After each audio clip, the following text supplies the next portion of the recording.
Olá pessoal, eu sou a psicóloga Lourdes Possato, gestalt terapeuta, com uma ampla experiência no trabalho com famílias, com adultos, com casais, sempre com o objetivo de trabalhar o autoconhecimento. Eu sou autora de 10 livros, editados pela Lumen Editorial. Você pode ter mais informações sobre os livros no blog, Lourdes Possato Blog, Blogspot, espaço Você em Equilíbrio. Lá você encontra informações sobre os livros, você encontra bastantes temas, né, que eu já desenvolvi. Você encontra psicografias também que foram recebidas por mim, sempre com o objetivo de levar uma mensagem positiva e principalmente trabalhar a ajuda. Eu não considero os meus livros como autoajuda, eu considero livros que oferecem uma boa possibilidade da pessoa se encontrar, se conhecer. Eu sempre penso que o objetivo da nossa evolução, tirando qualquer ideia de vitimismo, porque nós não somos vítimas, nós nascemos com a nossa proposta encarnatória, no lugar certo, com a família certa, nós absorvemos as crenças básicas lá na nossa primeira infância, mas nós precisamos trabalhar o autoconhecimento, sim, para sermos nós mesmos, um indivíduo único, um indivíduo que não há outro no universo igual a você e que precisa sim se conhecer e saber como agir, como trabalhar, principalmente o tema de hoje que eu quero desenvolver neste vídeo, que é o auto-amor. Auto-amor, auto-respeito, auto-conceito, sabe, conceito positivo. Quando nós falamos em autoestima, tem um livro que eu escrevi chamado Inteligência Emocional e Autoestima, com um monte de dicas para aumentar a autoestima. Eu falo muito sobre isso, que o importante é você trabalhar o teu autoconceito. Como nós crescemos, como eu falei agora, na nossa primeira infância, nós introjetamos crenças de menos-valia. Nós passamos a entender, dentro de uma psicologia, de uma personalidade formatada, que a psicologia da Gestalt fala muito, onde nós todos passamos, tá? Por essa formatação, que são justamente as crenças, os conteúdos recebidos pela família, pela cultura, do inconsciente coletivo, e que nós precisamos, num determinado momento da nossa vida, colocar tudo na balança, passar pela nossa peneirinha, pelo nosso bom senso, e começar a separar, sabe? Isso aqui é da minha mãe, isso aqui é do meu pai. Vamos respeitar, cada um fez aquilo que podia, dentro do melhor, sem culpa, sem julgamento, mas com a autorização, a permissão de poder ser mais autêntico, mais realista, mais autorresponsável. Autoestima, autoconceito, é o bom conceito, é o valor que você aprendeu, que você tem, tá? E nós, eventualmente, introjetamos crenças onde nós não tínhamos valor. Nós só teríamos valor se, aí vem as condições, fôssemos bonzinhos, fôssemos legais, atendêssemos todas as expectativas, fôssemos perfeitos, nunca errássemos. Quer dizer, nossa, tem muita crença, muita ideia errônea dentro desse autoconceito que a gente precisa, num determinado momento, passar na peneira, jogar fora e trabalhar o processo de autoconhecimento. Quem traz essas crenças precisava ser legal, precisava ser bonzinho, precisava ser perfeito e ainda se cobra, né, a perfeição, não errar, atender às expectativas do mundo. Essa pessoa, ela tem como essas crenças como um decreto de sobrevivência, tá? Ela aprendeu a ser assim, a ter que ser assim para sobreviver num determinado meio. E com isso, ela desenvolveu uma autoestima baixa, tá? Porque tem aquela premissa, só quando for perfeito, não errar, atender às expectativas, é que a pessoa vai se achar legal, com valor. Tem mulheres, homens também, que têm uma autoestima muito baixa, mas tão baixa, que coloca desafios impossíveis, já sabe que são impossíveis, mas colocam esses desafios impossíveis como premissas para autoconfiança, para o valor. Por exemplo, uma mulher que começa a ter um caso com um homem casado. Ele já deixou bem claro que não se separa por causa dos filhos, por causa do dinheiro, bens, etc. e tal, mas ela, a amante, acredita piamente que ele vai largar, ele vai ter que largar aquela família para ficar com ela. E só quando isso acontecer que ela vai se sentir com valor. Desafio impossível. Um outro desafio impossível é o poder, é o ter que querer seduzir. Sabe aquela pessoa que quer seduzir? Todos têm que gostar dela. Todos têm que achá-la maravilhosa. Eu já tive vários casos e tenho atualmente também um caso muito interessante, onde a pessoa cobra dela mesma ser a mais. A mais bonita, a mais inteligente, a mais incrível, a mais produtiva. Enfim, ela se cobra um negócio tão perfeito, tão maravilhoso. E só quando ela chegasse a tudo isso, né, que ela vai se sentir uma pessoa com valor. Ela é uma pessoa muito inteligente, tá? Já é. Ela tem potenciais incríveis, mas ela não os reconhece. Porque ela tá naquela vibe, né? Todo mundo tem que aprovar, todo mundo tem que gostar. E veja, isso é impossível. Eu gostaria de colocar aqui um experimento interessante que eu participei na época da faculdade, para você perceber como existe um tipo específico na cabeça de alguém e as motivações das ações de alguém são dela, tá? Então nós colocávamos uma pessoa sentada numa cadeira, assim olhando para o nada, cara de paisagem, sem falar nada. E muitas pessoas, cerca de 100 mais ou menos, passavam na frente dela. A cada pesquisa, mais ou menos 100 pessoas passavam na frente dela e falavam o que achavam dela. Então, mais ou menos, de todas as vezes que nós fizemos o exercício, mais ou menos 50% achava ela uma pessoa legal e mais ou menos 50% não achava. E aí nós íamos questionar, mas por que você achou essa pessoa tão simpática? Ah, ela lembra minha avó. Nossa, minha avó era uma pessoa tão legal. Ou ela lembra minha primeira namorada, minha primeira amiga. Nossa, uma pessoa fantástica que eu podia contar, né? Aí, por que você não gostou dessa pessoa? Nossa, antipaticíssima. Puxa, ela é muito maldosa. Como que você sabe? Ela lembra a minha primeira namorada, aquela que me traiu com o meu melhor amigo. Ou ela me lembra aquela tia, sabe aquela tia? Sabe, que era mandona, que determinava o que a gente ia fazer com o presente dela, aquela cara que mandava em todo mundo, chata de galocha. Então, o que a gente percebe? Não era a pessoa que ele estava vendo ali, tá? Cada um dava uma opinião sobre a projeção de coisas internalizadas. E aquela pessoa ali na cadeira ativava, representava alguma coisa que estava dentro dessa pessoa. Conclusão. E essa outra pesquisa foi feita com um grande número de psicólogos na França. Conclusão. Nós já nascemos com um tipo na cabeça, tá? A gente já tem um tipo pelo qual a gente se deixa atrair. E isso é até uma proposta kármica, segundo os espíritos. Para quê? Para que a pessoa goste da mãe da família, entendeu? Quer dizer, já tem algo que atrai, um tipo que atrai. Então, veja, você não vai ser maravilhosa para todos, você não vai agradar todos, como você não vai desagradar a todos, você não vai ser antipática a todos, tá? Então, muita gente vai gostar e muita gente não vai. Então, você não pode colocar a sua autoestima, a condição do seu valor nisso. Todos têm que gostar, todos têm que aceitar, todos têm que respeitar. Aí, uma coisa que eu sempre falo nos meus livros.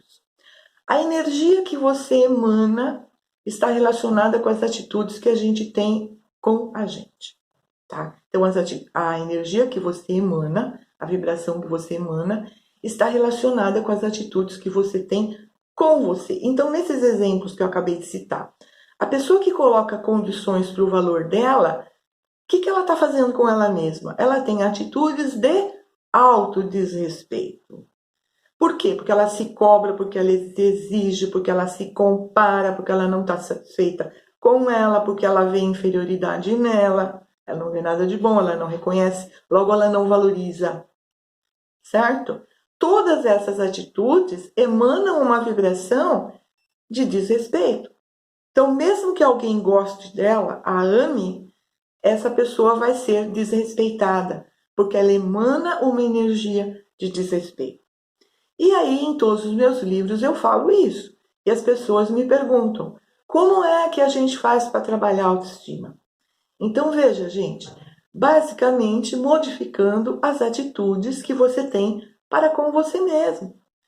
Uma coisa simples de se pensar é o seguinte, e que todo mundo reclama, né? Principalmente esse que tem autoestima baixa. Como é que eu quero que o outro me trate? Eu quero que o outro me dê atenção, que ele me considere, que ele me ache uma gracinha, que ele seja gentil, amável, me valorize. Legal. Isso representa o quê? As suas necessidades emocionais básicas, ou seja, aqueles conteúdos que estão dentro de você desde a sua infância e que nunca foram preenchidos. Você aprendeu a se defender sendo perfeccionista, autoexigente, desrespeitoso, se inferiorizando, se depreciando, né? Não valorizando o que você faz, só valorizando quando e se, valorizando o final, sem valorizar o trabalho, o passo a passo. Então veja quantas atitudes necessárias para que nós mudemos realmente para chegar nessa coisa do auto-amor. Então o que é auto-amor? Auto-amor, em primeiro lugar, autoaceitação. Mas eu tô cheia de defeito, eu tô feia, eu tô gorda, eu tô gordo, né? Os rapazes também têm autoestima baixa, ok? Somos humanos. E cada um com as suas defesas. Então as pessoas se depreciam. Então elas não se aceitam. Aí, como que eu vou me aceitar assim? Precisa aceitar sim. Olha, imagina, vamos a um exemplo prático. Você bateu o carro.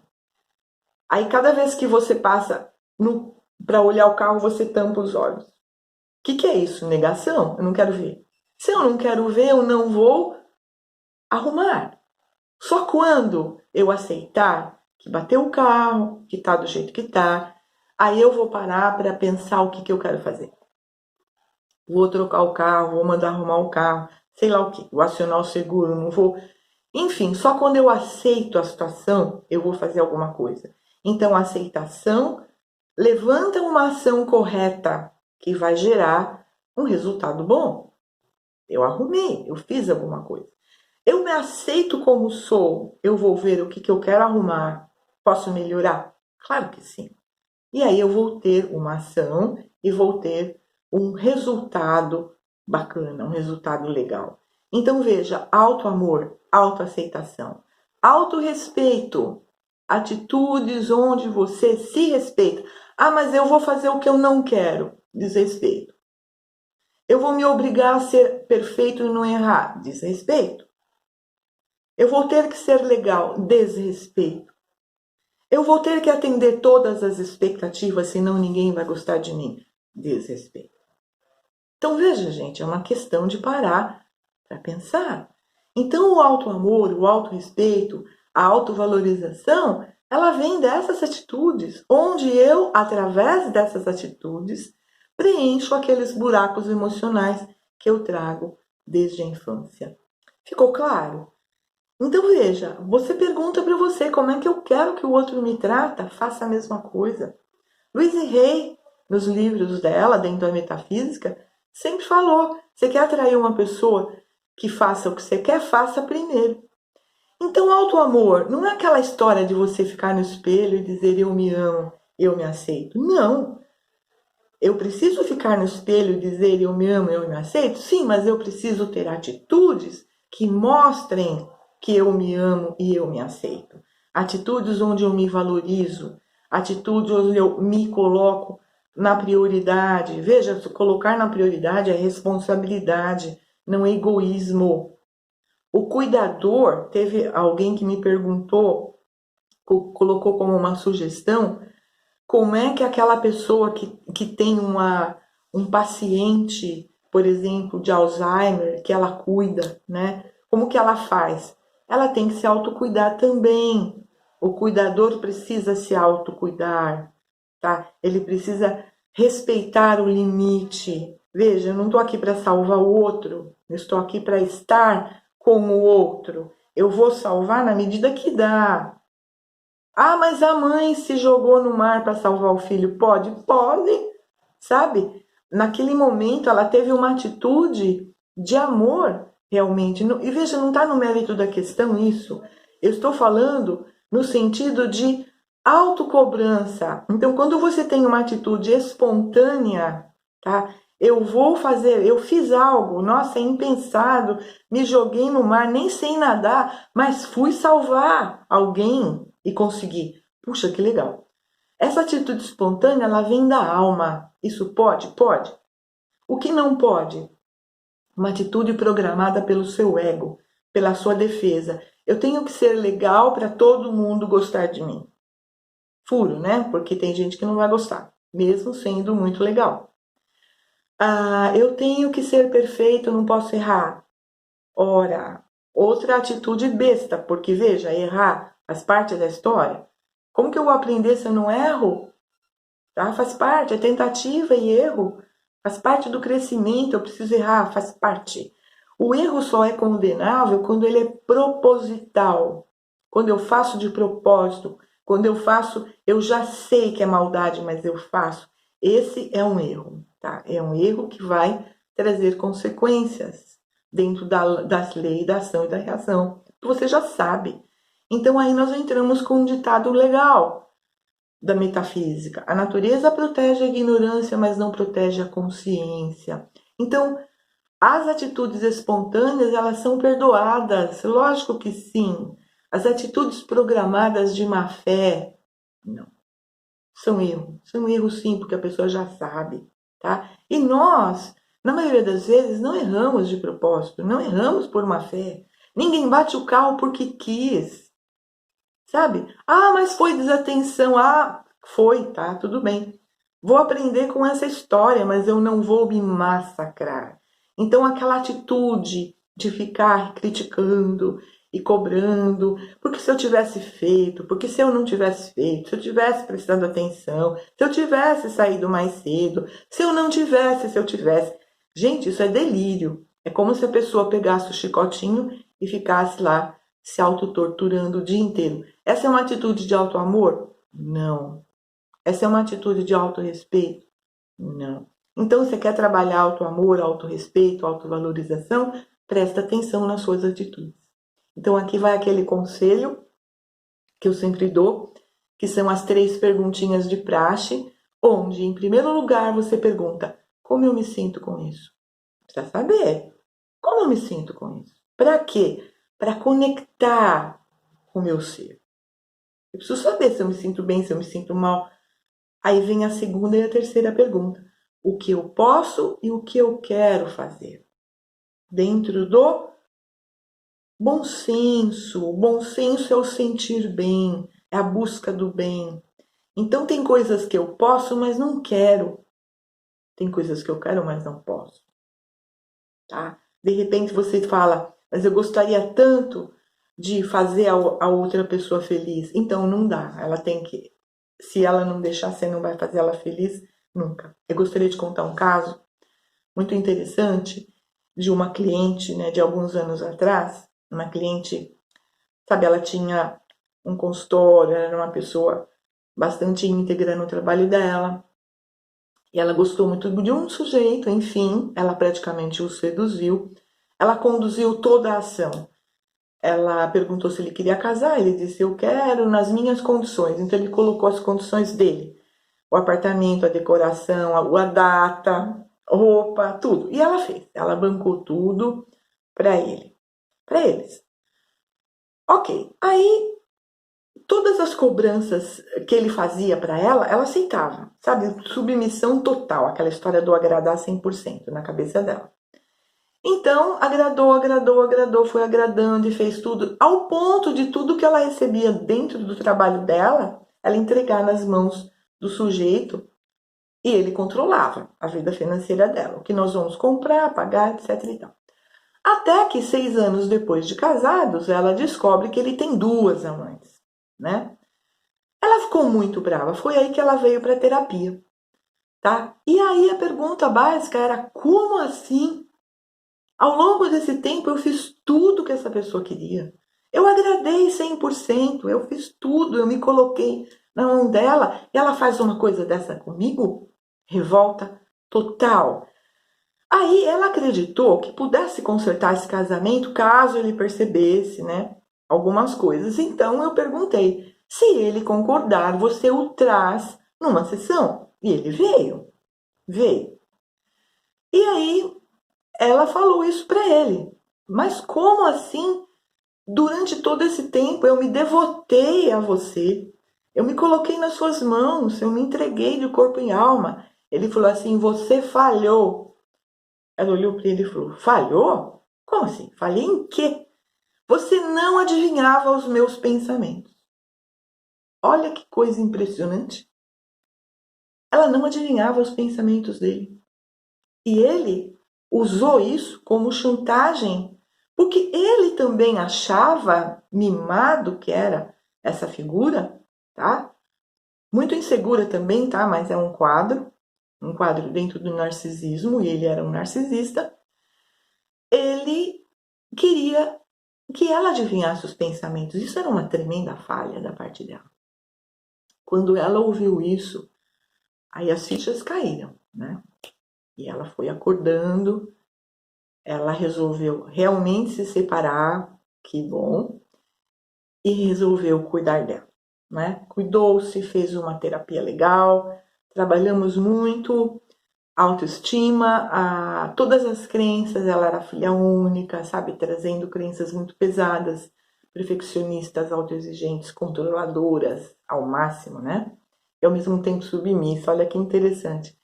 E aí ela foi se equilibrando, entrou num quadro bacana de equilíbrio, conheceu uma outra pessoa, se posicionou adequadamente dentro de um equilíbrio legal, casou com essa pessoa, que já era casada, tinha um filho e tal, vinha, né, de um divórcio, e que entrou num relacionamento também tranquilo, com as aprendizagens que ele precisava ter, né, não querendo repetir os erros do primeiro relacionamento. Eles fizeram algumas sessões, tá, de terapia no início do relacionamento comigo, e equilibrou-se. Eles estão casados há um tempão e têm um relacionamento legal, que bom, porque cresceram e ela percebeu.